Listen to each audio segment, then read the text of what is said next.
De oradores, com a palavra a senadora Vanessa Graziotin, do Amazonas.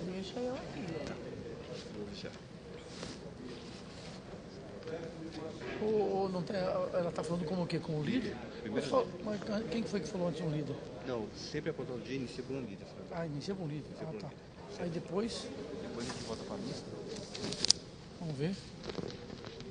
Obrigada, senhor presidente, senador Magno Malta, senhores senadores, senadoras, companheiros e companheiras. Senhor presidente, eu tenho pela manhã não só acompanhado, mas participado de um debate que considero importante.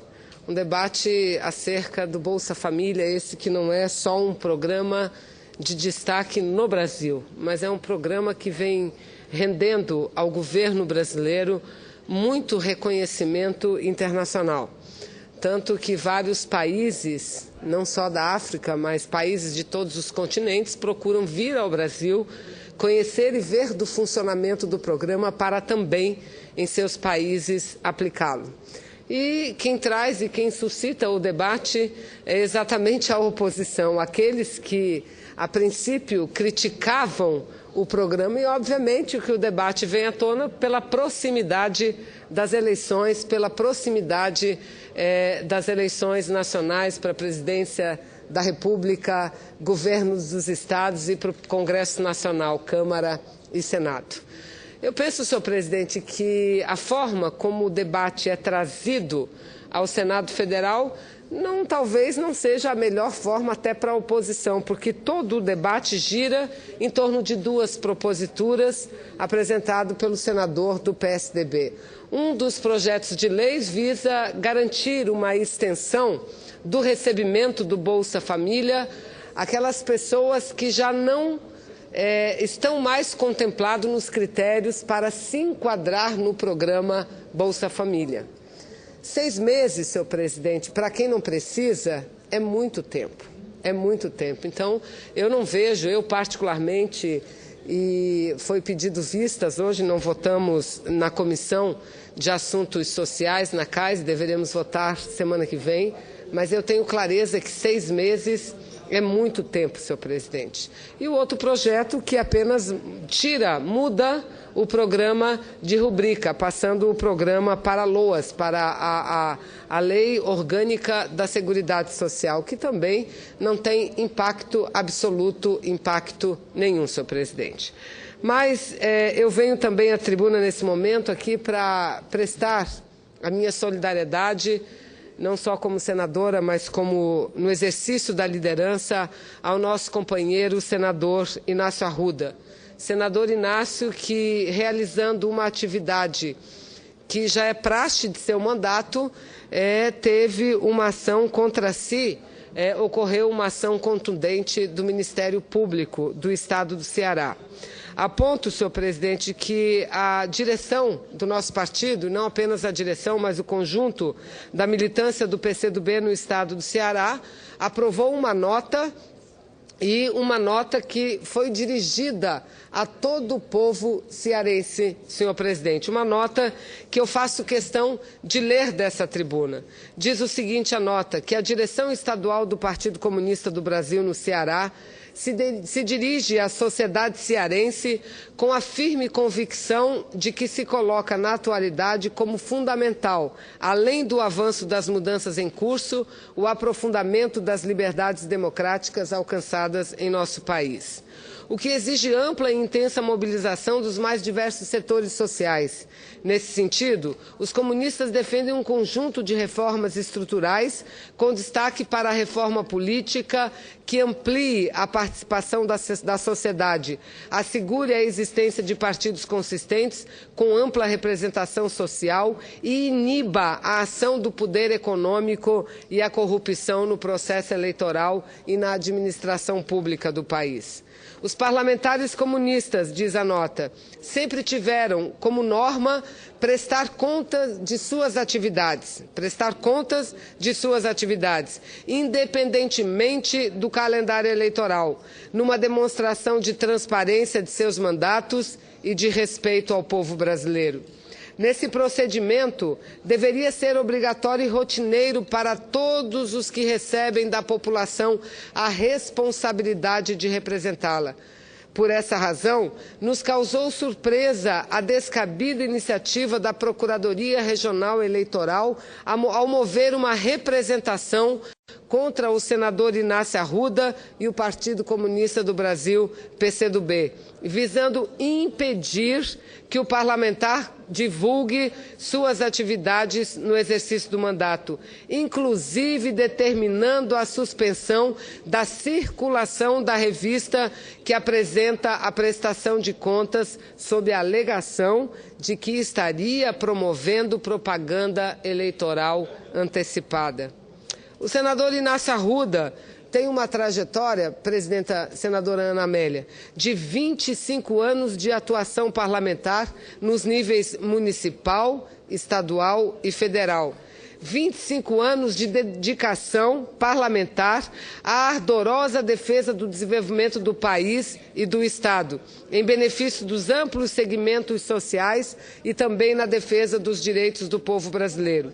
Impedir que a população tenha acesso às ações de um partido e de seu parlamentar em nada contribui para o aprofundamento do processo democrático brasileiro, na medida em que criminaliza a atividade política e a divulgação da ação parlamentar em benefício da sociedade.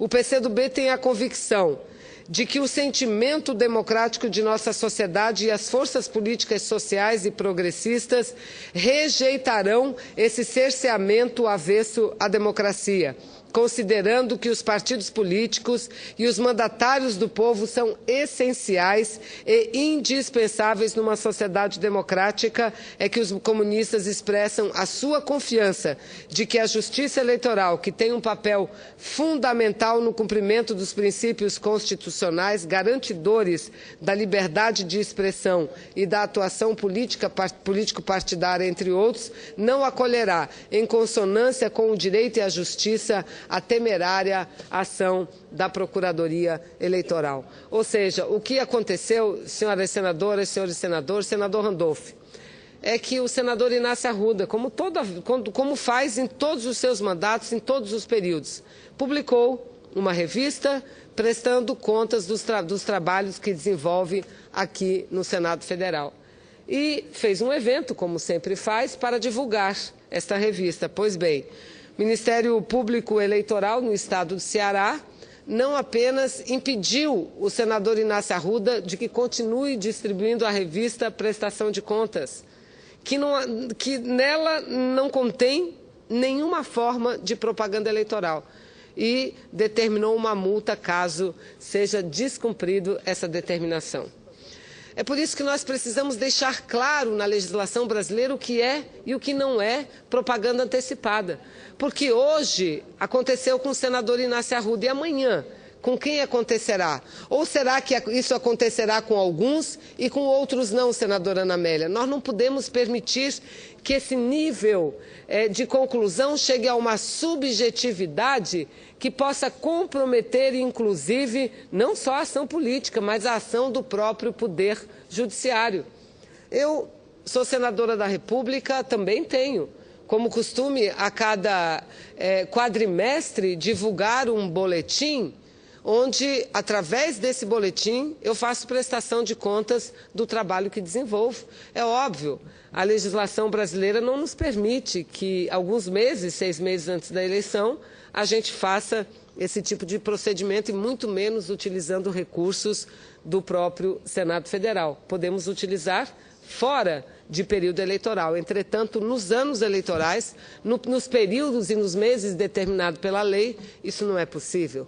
Então, eu creio que eu aqui não apenas fazendo a leitura que fiz dessa nota, que foi uma nota aprovada pelo Partido Comunista do Brasil no estado do Ceará, mas levanto também essas observações, porque eu creio que todos nós, homens, mulheres, parlamentares ou não, devemos e estamos sujeitos a uma mesma legislação, no mesmo nível e em mesmas condições. Então, o que é proibido para um é permitido para outros?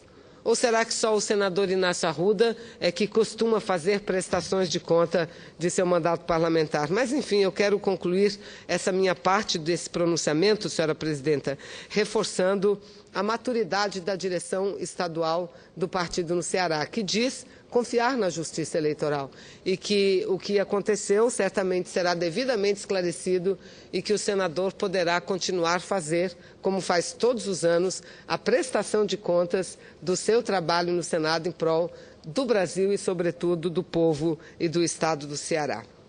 Mas, senhora presidente, eu também quero, com muita alegria, falar nesse momento que o Supremo Tribunal Federal acaba de julgar o mérito de uma ação direta de inconstitucionalidade muito importante para o Estado do Amazonas. Uma ação que teve ingresso no Supremo Tribunal Federal há 23 anos. Há 23 anos, questionaram os benefícios tributários concedidos através do ICMS. O Estado do Amazonas foi questionado perante o Supremo Tribunal Federal porque estaria dando benefícios tributários com ICMS, tributo estadual, ilegais. E, por isso, ingressaram com essa ação direta de inconstitucionalidade. Naquela época, o Estado do Amazonas apresentou sua defesa e, aliás, o Ministério Público disse que não havia nada de inconstitucional na conduta do Estado do Amazonas, porque sabemos que o Amazonas abriga o modelo e o projeto Zona Franca de Manaus, que é um projeto baseado exatamente na concessão de benefícios tributários, de tributos federais e de tributos estaduais. Tanto que não há nenhuma dúvida entre nós que todas as vezes que discutimos, votamos matérias tributárias, o Amazonas e a área de livre comércio são exceções do nosso país, não é?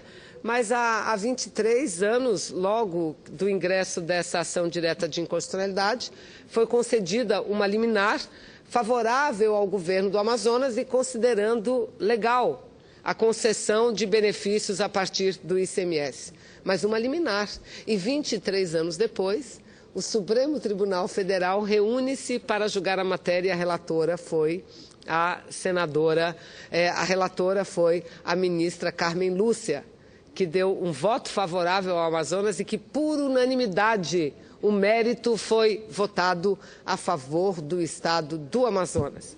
Estiveram conversando com ministros, não apenas o procurador do Estado do Amazonas, mas senador Eduardo Braga, o prefeito de Manaus, que estava em Brasília. Eu, infelizmente, não pude estar, porque na mesma hora estava numa audiência com o presidente do BNDES, presidente Luciano Coutinho. Mas, enfim, então é com muita alegria que expresso aqui e relato aqui o fato ocorrido desta ação de 23 anos, de uma concessão imediata de uma liminar favorável à Zona Franca e agora o julgamento do mérito. Ou seja, o julgamento do mérito 23 anos depois, um modelo que tem 47, ou seja, apenas esse questionamento ficou a metade da vida da Zona Franca de Manaus sendo questionada, porque não havia uma decisão definitiva, mas que com essa decisão definitiva há um reforço muito forte e uma segurança ainda muito maior em relação à legalidade também dos incentivos concedidos a partir do ICMS. Então, isso é muito importante, senhora presidente. Quero dizer que todas as vezes que a gente debate com o Supremo ou no âmbito do próprio Poder Judiciário ou não, assim como o Poder Executivo e até mesmo o Parlamento, a compreensão do Brasil em relação à Zona Franca é cada vez maior. A Organização Mundial do Comércio, eu já me referi sobre isso aqui dessa tribuna, fez alguns questionamentos, não é denúncia, porque não há fase de denúncia ainda, e nem painel foi aberto ainda, mas fez alguns questionamentos à União Europeia em relação a algumas leis brasileiras que concedem incentivos fiscais ou condições vantajosas a determinados setores da produção em nosso Brasil. E, dentre os questionamentos, está a Zona Franca de Manaus, ao lado da lei de automóveis, né, de incentivo ao setor automobilístico, ao lado do questionamento aos subsídios, aos incentivos concedidos aos setores de exportação, a União Europeia também apresentou alguns questionamentos em relação à Zona Franca de Manaus. questionando que os benefícios concedidos à produção na Zona Franca de Manaus desequilibram a relação comercial entre o mundo e, portanto, ferem os acordos comerciais no âmbito do GATT e da Organização Mundial do Comércio. Ora, senhor presidente, só questiona isso quem não conhece a Zona Franca de Manaus, que primeiro nasceu há 47 anos, muito antes da Organização Mundial do Comércio. Segundo, a Zona Franca foi fruto não de um projeto econômico pura e simplesmente, fruto de um projeto geopolítico pensado pelo governo federal à época, que, aliás, já havia projeto de lei de senadores e deputados amazonenses, leis aprovadas e que não eram aplicadas. Foi preciso, e foi no regime militar, que implantou-se a Zona Franca de Manaus. E o objetivo era geopolítico, nesse aspecto, um objetivo corretíssimo à época e ainda hoje. Qual seja o objetivo? Propiciar o desenvolvimento regional, integrar ao território nacional aquele importante pedaço do Brasil.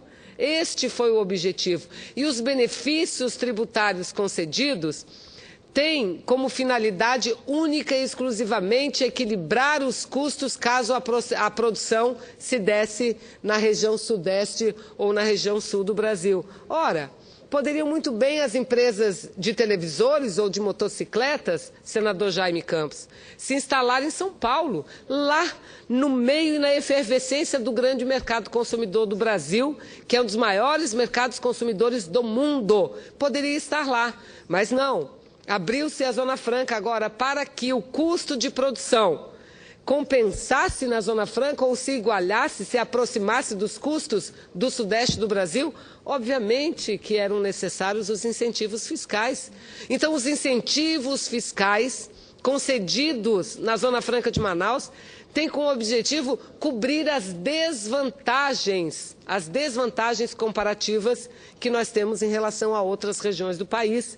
Desvantagem quanto à distância dos mercados consumidores, desvantagens quanto à mão de obra, que nós não temos uma quantidade e uma mão de obra tão especializada como há no sudeste do país, desvantagem como a falta de logística, que nós sofremos pela falta dela até hoje, desvantagens pela distância, por tudo. Então, eu não tenho dúvida nenhuma, a presidenta Dilma comentando conosco durante sua ida ao estado do Amazonas, cumprindo uma agenda importante em Manaus, ela dizia: não tenho preocupação porque nós temos e explicamos absolutamente tudo o que nós praticamos. Não há nenhum ato do governo brasileiro, muito menos da Zona Franca de Manaus, que fira os interesses do comércio internacional. E mais do que isso, naquela época, 47 anos, pouco se pensava em meio ambiente, mas hoje não. Hoje, principalmente em tempos de mudanças climáticas,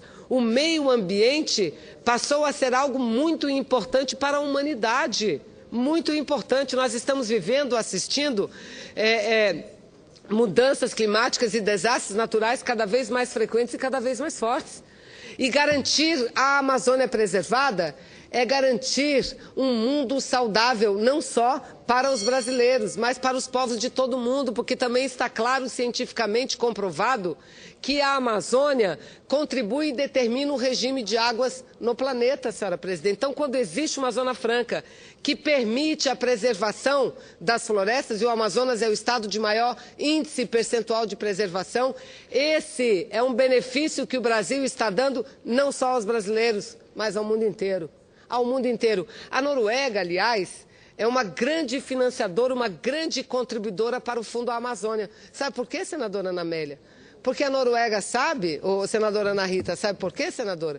Porque os pesquisadores, os estudiosos noruegueses sabem que as mudanças climáticas a partir da alteração da Amazônia interferem diretamente na produção maior ou menor do seu pescado, do bacalhau que vem lá da Noruega.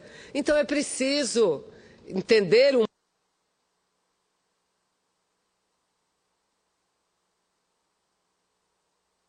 Não, senadora Ana Rita, mas é preciso que o mundo entenda o que o Brasil já entende, que a Zona Franca entre todos os serviços que presta ao Brasil, presta uma humanidade, que é a preservação das florestas. Mesmo porque não adianta dizer que florestas serão preservadas a partir do fechamento das florestas e criando tudo como uma grande área de preservação. Não. O Brasil e todos nós defendemos o desenvolvimento sustentável. Defendemos que é preciso desenvolver economicamente as regiões para que a gente possa desenvolver e preservar o meio ambiente também. E a Zona Franca é o maior exemplo disso. Não é que nós tenhamos tido nesses últimos anos governadores mais competentes que os governadores dos outros estados da região. Não. É porque nós temos a Zona Franca, senhora presidente. Temos a Zona Franca que muito orgulha o Brasil e muito orgulha o povo brasileiro. Então era o que eu tinha a dizer. Muito obrigada. Parabéns, senadora Vanessa Graziotin. Quero aproveitar a oportunidade, senadora Vanessa, para parabenizá-la também pelo seu trabalho frente à Procuradoria aqui do Senado Federal. Tem tido uma agenda importante que mobiliza as mulheres, principalmente as parlamentares aqui do Congresso Nacional. Então, parabenizo Vossa Excelência pelo seu trabalho.